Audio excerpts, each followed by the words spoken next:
السلام عليكم ورحمة الله وبركاته. walaalkayga muslimka ah iyo walaasheeda muslimka ahi ma doonaysaa inay noloshaadu isbedesho? waxaan kula wadaagi doonaa talo iyo nasteexooyin kuwaasoo ka caawin doona wax badan inaad noloshaada guul gaadho. haddaba ku soo dhawow Warfaa Media to you.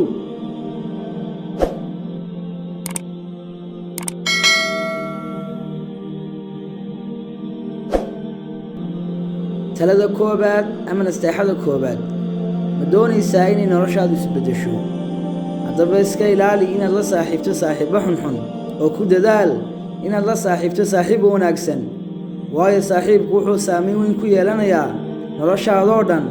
qaabkaad u fikirayso, qaabkaad wax u arkayso iyo qaabkaad u nooshahayba. xikmad ayaa tidhaahdaa saaxiibkaaga i tus, waxaan ku tusi doonaa mustaqbalkaaga. taa micnaheedu waxa weeyaan haddaad la saaxiibto saaxiibo xunxun mustaqbalkaagu wuu xumaan doonaa, haddaad la saaxiibto saaxiib wanaagsanna mustaqbalkaagu wuu fiicnaan doonaa. haddaba walaalkaygii dhegaysanayow ka digtoonow saaxiibkaad la saaxiibaysa ka dhig mid wanaagsan, oo iska ilaali oo ka digtoonow inaad la saaxiibto saaxiibka xun.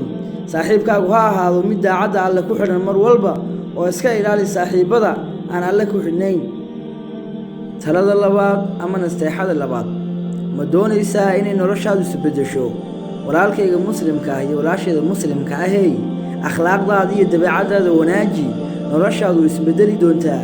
akhlaaqdaada wanaagsanaataa iyo dabeecaddaada wanaagsanaataa waxay ku horseedaysaa janno iyo nimcooyin.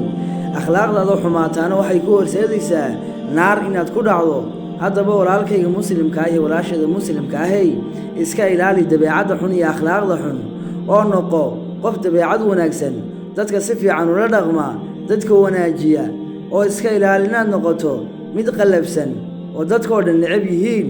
ku dadaal walaal inay dadku ku jeclaadaan, dadka ku jeclaadana waxay ku xidhan tahay akhlaaqdaadoo fiicnaata.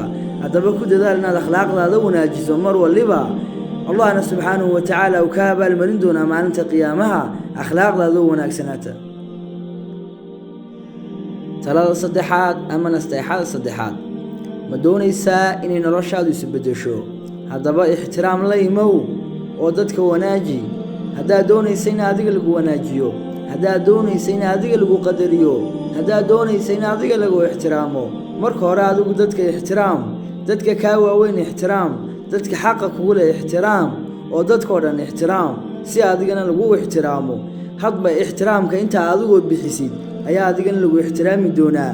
haddaba haddaad doonaysa inay noloshaadu isbedesho, mar walba isku day inaad dadka ixtiraamto, mar walba isku day inaad dadka qadariso. taasina waxay keenaysaa in adiga lagu jeclaado. haddaa adiga lagu jeclaado noloshaadu isbedeli doontaa.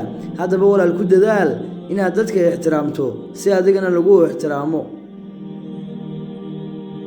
talada afraad ama nasteexada afraad, ma doonaysaa inay noloshaadu isbedesho? haddaba noqo qof daacada oo iska ilaali khiyaamada, waayo khiyaamadu waxay ka mid tahay waxyaabaha ugu halista badan.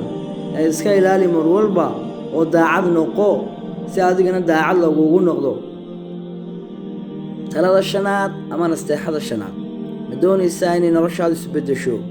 haddaba iska ilaali adduunye jacaylka oo qalbigaaga ha siinin adduunyada, waayo nolosha adduunku waa mid aad u gaaban. waxaad joogaysaa waa maalmo kooban, ee mar walba xasuusnow aakhiro oo dikriga allah subxaanahu wa tacaala qalbigaaga yuuna ka bixin.